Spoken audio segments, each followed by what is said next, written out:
Welcome to Market Watch. Today, with equity markets continuing to defy the pandemic, we take a look at the banks, interest rates and gold.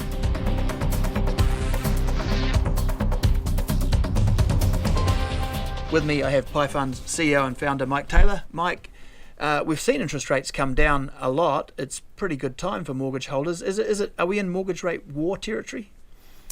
Well, I think we have to look at why the mortgage rates have come down. Obviously, it's because we've had COVID, which has required an enormous amount of monetary stimulus. So the central bank, Reserve Bank here, has cut the rates, cut the official cash rate, and that's given the banks latitude to reduce the mortgage rates.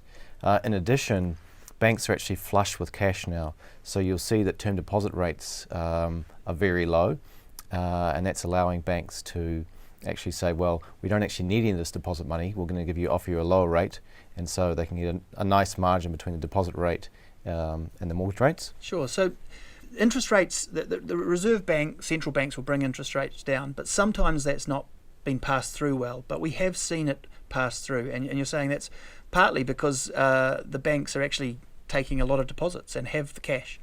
Yes, so often in the past we haven't seen it necessarily pass through because banks have needed to keep or get their source of funding to come from local deposit holders, which mean they need to attract that money and have a decent deposit rate. But now, because of the stimulus that's come through in terms of the fiscal stimulus, the checks that have been sent out have actually been banked. And in addition, during lockdown, the savings rates went up substantially. So if you couldn't spend any money, it sat in the bank. So banks have got a lot of cash now. Sure, so that is a very different crisis. You know, we initially, of course, we look back to the GFC, the global financial crisis of 2008, but that was a credit crisis. So what we're seeing now is not really a credit crisis, is it? If the money is there, it's really those issues on the ground, those harder economic issues. Yeah, we need to really think about COVID as a natural disaster, and we were recovering from a natural disaster, or in some cases still in the middle of the natural disaster. The GFC was a financial shock. And that had significant impacts for a long period of time because it really disrupted the financial sector and the banking sector, which is, I guess, at the core of growth of an economy. Sure. Let me ask you the million-dollar question. I get asked it, I'm sure you do, for those who are about to refix a mortgage. Do you think, are they as low as they can go? Do you think we will see rates come down further? Well, if we do believe that we are going to start a recovery, and we've seen this with the nadir of the economies being in April, it would seem to me that it's unlikely rates will go significantly lower from here. They may stay around where they are, but it's possible that in fact they could start to creep back up. 2.65% at the moment for 1 or 2 year rates seems pretty good to me. In particular, there's some banks offering 5-year rates under 3 as well. I guess it will depend a little bit on that recovery, and if we see the Reserve Bank feel like it needs to cut further, that they've talked about holding the rate at 0.25 for the rest of the year, but there are economists talking about negative rates, about going further, and of course about increasing the QE if required. The Reserve Bank's keeping its options open. I guess that's because we don't know quite what this recovery looks like yet. Yeah, so the QE would be used to help keep long-term rates down. To enable the recovery to build up a bit of steam before we let rates go back up. So that's why they would want to use that. If we think that rates are going to go substantially lower than, say, 2.65 mortgage, then we would be assuming that the economy is going to be in an even bigger mess than it already is. Which we hope it won't. Exactly. One thing, of course, and maybe it's my bias, I tend to think about mortgage rates, but it's not great news for deposit rates and for those who are saving in a bank or those holding cash, I guess. How do you see that, and other alternatives to that other than the racing share market? Well, this is a problem that other developed countries have been dealing with for a long period of time, particularly Europe, is that with interest rates or deposit rates, 1%, you have to go elsewhere to seek a return, because if you're a retiree or anyone else wanting to earn a return of cash, there's no return, really. After you take out tax. So that is, I guess, encouraging us all to take some form of risk to get a return, which kind of forces us to help the economy grow by reinvesting in other areas. Sure, and we've heard Adrian Orr, Reserve Bank Governor, say he wants to see us doing that and investing in the economy.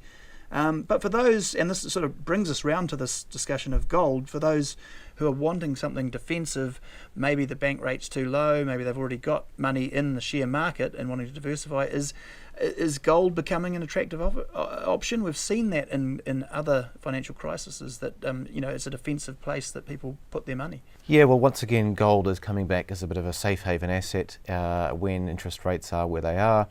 It's coming back into play, gold. It's a place for people to park money as an alternative to cash.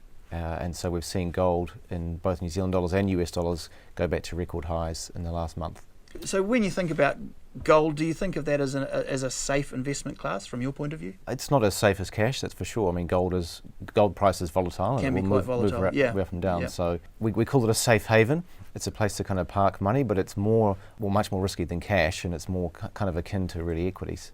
The reason that you see something like gold coming back into play, cash rates low, and those equity markets are still worrying some people, because while they aren't quite back necessarily to where they were, they're very close. And when you look at the economic impact of the pandemic, it's still very serious. And so people are still looking at the stock market and going, gee, can this be for real? Yeah, I think the equity market's got a bit of vertigo at the moment. Right, yeah, which is don't look down. Yeah, and I guess the reason for that is that if you look at earnings as at today, they don't look very good. But what the equity market investors are doing, I guess, is looking 12 months out and saying, well, we believe that in 12 months' time that we'll be through this crisis by and large, and earnings will have recovered or be well on the way to recovery. And in addition, we've just got this unprecedented level of stimulus. I've mentioned this before, but if you look at New Zealand, it's 43% of GDP, huge. So all that money finds its way into investments. And with the Fed as kind of the world central banker, they've put in, I think, 5.7 trillion US dollars into the system, and that is what's reflated the market. And they've also essentially said that if equities fall again, we'll come back. Governments have said, well, if there's more problems, then we'll continue to provide stimulus. So that's the reason where the market is. Sure. So there's a feeling that there is more in the tank. I mean, certainly we touched earlier on the fact that our Reserve Bank could still cut rates further, could still do more QE. Do you think the market is taking a bet, maybe a reasonably safe bet, that governments and central banks haven't used up all their reserves yet? Absolutely, that's what's happening, yeah. That's great, Mike. Thanks for that. Okay. We'll leave it there.